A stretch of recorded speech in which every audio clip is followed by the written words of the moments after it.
आत्ता मी पनवेलला पोचलो आहे आणि आज माझ्यासोबत डॉमिनोज इफेक्ट जो असतो ना तो झाला. ॲक्च्युली मी सकाळी कळव्यात होतो आणि ट्रेन म्हणजे कळव्यात पोचली, डोंबिवलीवरून निघालेली आणि कळव्यात आल्यानंतर त्या ट्रेनला एवढा वेळ लागला, तिथे थांबली मेगा ब्लॉकमुळे आणि तिथे एवढा वेळ लागला की तिथून ठाण्याला येईपर्यंत माझी जी पनवेलला येते ती ट्रेन चुकली. म्हणजे ती ट्रेन ऑब्व्हियसली तेव्हा निघालेली 7 वाजता, 7 वाजून 5 मिनिटांनी असते ती निघालेली आणि ती चुकली. त्याच्यामुळे त्याच्यानंतरची मी ट्रेन पकडली 7:15ची, आय थिंक 7:15 की 7:17ला येते ती आणि ती पण ट्रेन नंतर लेट झाली आणि त्याच्यानंतर म्हणजे ती नेरूळपर्यंतच येते ट्रेन, तर ती नेरूळची ट्रेन पकडली आणि नेरूळवरनं दुसरी ट्रेन जाते जी पनवेलला जाते, जी की 7:57 मिनिटांनी असते. तर ती ट्रेन पण लेटच झाली. 7:18ची जी ट्रेन होती ती पण लेट झाली आणि त्याच्यानंतर ती लेट झाली म्हणून मला 7:57ची ट्रेन चुकली. त्याच्यानंतर मी 8:07ची ट्रेन पकडली नेरूळवरनं आणि मग ती पनवेलला पोचली 8:38पर्यंत. सो डॉमिनोज इफेक्ट असंच झालं की 7 वाजून जी 7ची ट्रेन होती डोंबिवलीवरनं ती जर लेट झाली नसती, कळव्याला जर थांबली नसती मेगा ब्लॉकमुळे किंवा काही रिझन्समुळे, ती तिथे भरपूर वेळ थांबली, म्हणजे 15 ते 20 मिनटं थांबली. जर ती तिथे थांबली नसती तर कदाचित माझी पुढची ट्रेन चुकली नसती आणि ती जर ट्रेन चुकली नसती तर कदाचित लास्ट ट्रेन मला मिळाली असते वेळेत. सो मी पनवेलपर्यंत प्रॉपर 8 वाजेपर्यंत पोहोचलो असतो, 8च्या अगोदरच, आणि आता मला बस मिळाली असते. आता वाजले 9ला 5 मिनटात आणि आता मला बस इथे मिळाली अलिबागला यायला. सो आता बघू पुढची जर्नी कशी होते, किती वाजेपर्यंत पोहोचतो. मला ऑलमोस्ट 11 वाजेपर्यंत पोहोचायचं आहे. सो 8, 9, 10 2 तासात पोहोचते ही बस. तरी बघू आता किती वेळ लागतो. मध्ये ट्रॅफिक नाही मिळालं म्हणजे झालं, म्हणजे ॲटलिस्ट 10:30पर्यंत जरी पोहोचलो ना तरी ठीक आहे. 11चं टायमिंग आहे, पण अर्धा तास अगोदर जरी पोहोचलो तरी ठीक आहे. मला एक्सपेक्ट होतं की 10 वाजेपर्यंत पोहोचेन, त्याच्यानंतर नाश्ता वगैरे आणि त्याच्यानंतर लेक्चरला मी वेळेत पोहोचेन. बट ॲज एक्सपेक्टेशन आता थोडा उशीर झालेलाच आहे. सो बघू 8, 9, 10 10:30पर्यंत पोहोचलो तरी ठीक आहे. बघू आता किती वाजेपर्यंत पोहोचतो. सो फायनली मी आता पोहोचलो आहे PNP नाट्यगृहाच्या इथे. हा मागे PNP नाट्यगृह आणि पुढे आपले आहेत इथे लेक्चर्ससुद्धा.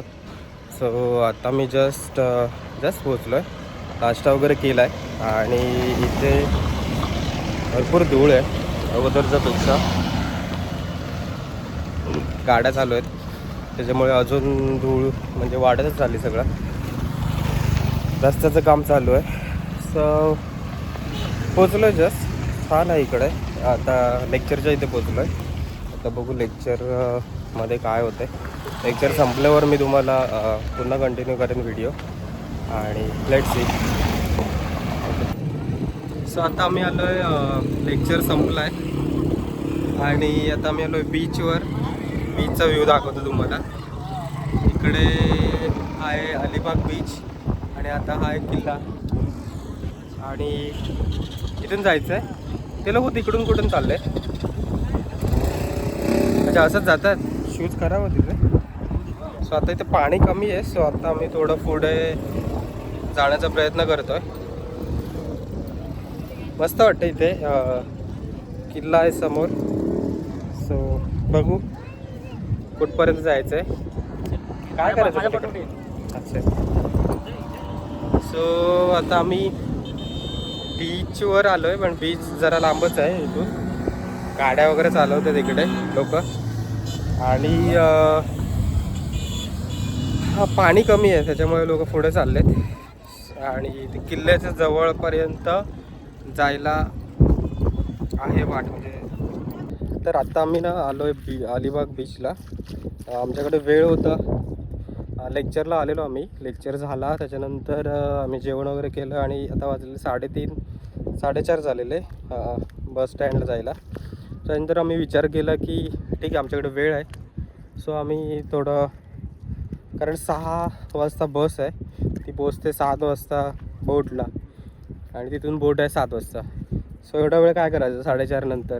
त्याच्यामुळे आम्ही विचार केला की थोडं फिरू. इथे आलो आहे तर अलिबाग बीचला विजिट करू. आणि इकडे आज बघितलं तर एक चांगला सीन आहे इथे, की इकडे ते तुम्हाला मागे दाखवतो किल्ला आहे, कुलाबा किल्ला आहे इथे. तिकडे आम्ही चालत जातो आहे. आणि दुसरी गोष्ट म्हणजे इथे पाणी कमी आहे आज. लास्ट टाइम जेव्हा आम्ही आलेलो त्यावेळी पाणी खूप होतं. इथून आपण बघू शकतो, तिकडून आम्ही आलेलो, तिथून असं चालत चालत आम्ही इथपर्यंत आलो आहे. आणि इकडे आणि इथे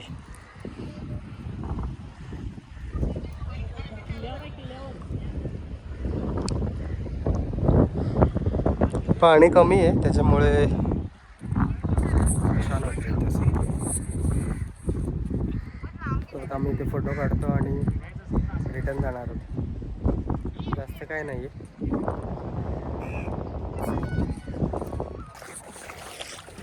आता मी अलिबाग किल्ल्यावरनं चाललो आहे रिटर्न.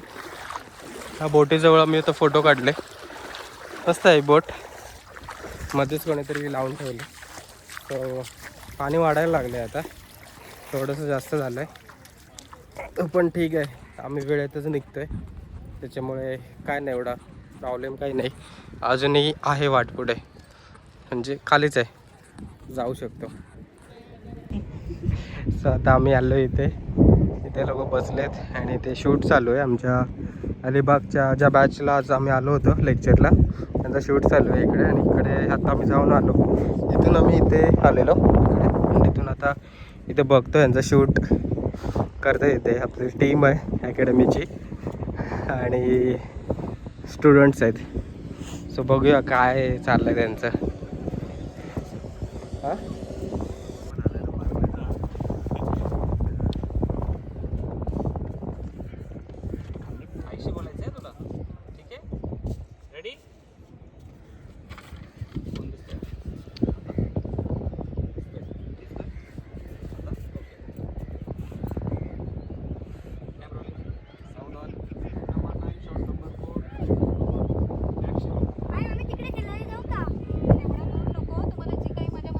अरे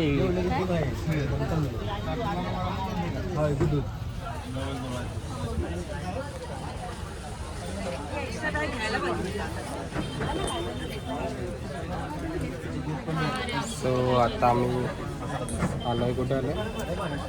मालदा बस सर्व्हिसला आलो आहे. आता इथं बसमध्ये बसलो, 1 तास लागेल आम्हाला मांडवे बीचपर्यंत जायला. आणि तिथून आम्ही बोट पकडेन गेटवे ऑफ इंडियाला जाणार. तिथून मग मला वाटतं आम्ही सरळ घरीच जाऊ. माझं घर जरा जवळच आहे. हां, त्याच्यामुळे लवकर पोहोचेल. आम्ही आता पोचलो बस स्टँडला मालदारला. आणि इथून आता डायरेक्ट 1 तास लागेल आम्हाला पोहोचायला. बस आमची बोटचं जे आहे तिथे, कुठे आहे ते बोटचं? मांडवा बीचला. सो मांडवा ऐकलं होतं मूवीमध्ये, आता मांडवाला जाणार, मांडवा बीचला जाणार फायनली. आणि तिथून आम्ही बोट जी आहे म्हणजे यांचीच असते ती मालदारचीच, ती बोट पकडून डायरेक्ट मुंबईला जाणार.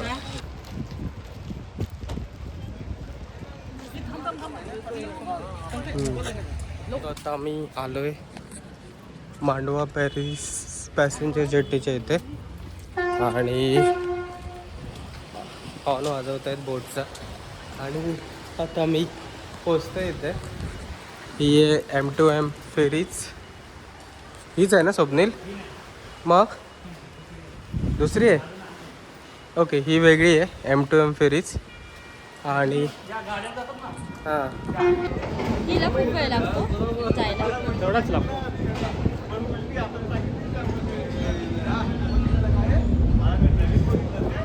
समुद्राच्या मध्ये PNP. अच्छा, ही PNP आहे? नाही, हे महाग तिकीट आहे. PNPची दुसरी छोटी आहे त्या लाकडी. अच्छा, अजिंठा PNP याचं तिकीट महाग आहे. याचं 800. ही AC असेल आय थिंक. बंद आहे ना पूर्ण? पाण्यात पण हे अर्धे एसी आहेत. हम्म? एसी आहेत इथं पण ह्याला पण मालदारला. पण एसी मध्ये फायदाच नाही. बाजूला काय. हा, समुद्रामध्ये नवीन अभि कर रहा हूं. नवीन बडी अभि कर रहा हूं. मला इथं जेवायचं नाही, बाहेर जा.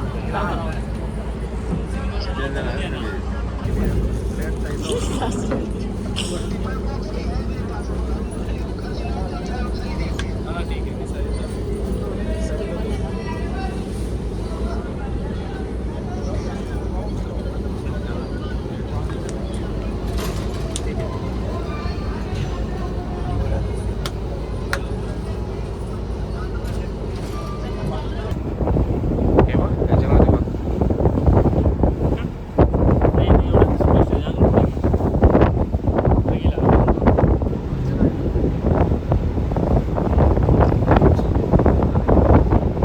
आता आम्ही गेटवेला पोचलो. ही आहे गेटवे ऑफ इंडिया आणि हे ताज हॉटेल. खूपच दिवसाने आलो गेटवेला आणि इथून आता आम्ही जाणार आहोत CST आणि तिथून डायरेक्ट डोंबिवली घरी.